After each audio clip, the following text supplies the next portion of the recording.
भारत की भारतीय जनता पार्टी ने अमेरिकी बिजनेसमैन जॉर्ज सोरोस की जमकर आलोचना की है।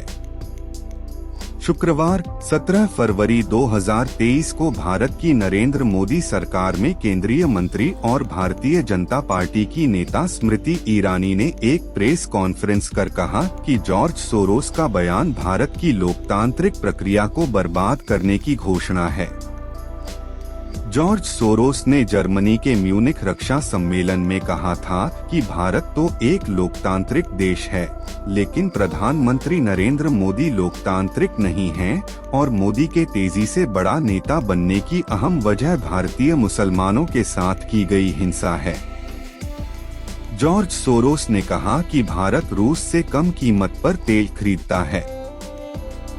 जॉर्ज सोरोस के अनुसार गौतम अदानी मामले में मोदी फिलहाल खामोश हैं, लेकिन विदेशी निवेशकों और संसद में सवालों का उन्हें जवाब देना होगा। इससे सरकार पर उनकी पकड़ कमजोर होगी। जॉर्ज सोरोस का यहाँ तक दावा था कि इससे भारत में लोकतांत्रिक प्रक्रिया का पुनरुत्थान होगा। इससे पहले जनवरी 2020 में दावोस में हुई वर्ल्ड इकोनॉमिक फोरम की बैठक के एक कार्यक्रम में भारत के प्रधानमंत्री नरेंद्र मोदी की आलोचना करते हुए जॉर्ज सोरोस ने कहा था कि भारत को हिंदू राष्ट्रवादी देश बनाया जा रहा है। जॉर्ज सोरोस ने जनवरी 2020 में दावोस में हुई वर्ल्ड इकोनॉमिक फोरम की बैठक के एक कार्यक्रम में कहा था कि यह भारत के लिए सबसे बड़ा और भयानक झटका है, जहां लोकतांत्रिक रूप से चुनकर आए नरेंद्र मोदी भारत को एक हिंदू राष्ट्रवादी देश बना रहे हैं। जॉर्ज सोरोस ने ये भी कहा था कि मोदी कश्मीर पर प्रतिबंध लगाकर वहां के लोगों को दंडित कर रहे हैं और नागरिकता कानून CAA के जरिए लाखों मुसलमानों से नागरिकता छीनने की धमकी दे रहे हैं। शुक्रवार 17 फरवरी 2023 को सोरोस की आलोचना करते हुए स्मृति ईरानी ने कहा कि विदेशी धरती से भारत के लोकतांत्रिक ढांचे को कमजोर करने की कोशिश की जा रही है। स्मृति ईरानी के अनुसार यह भारत के आंतरिक मामलों में दखलंदाजी की कोशिश है। स्मृति ईरानी ने सभी भारतीयों से इसका मुंहतोड़ जवाब देने की अपील की। कांग्रेस ने भी जॉर्ज सोरोस के बयान पर अपनी प्रतिक्रिया दी है।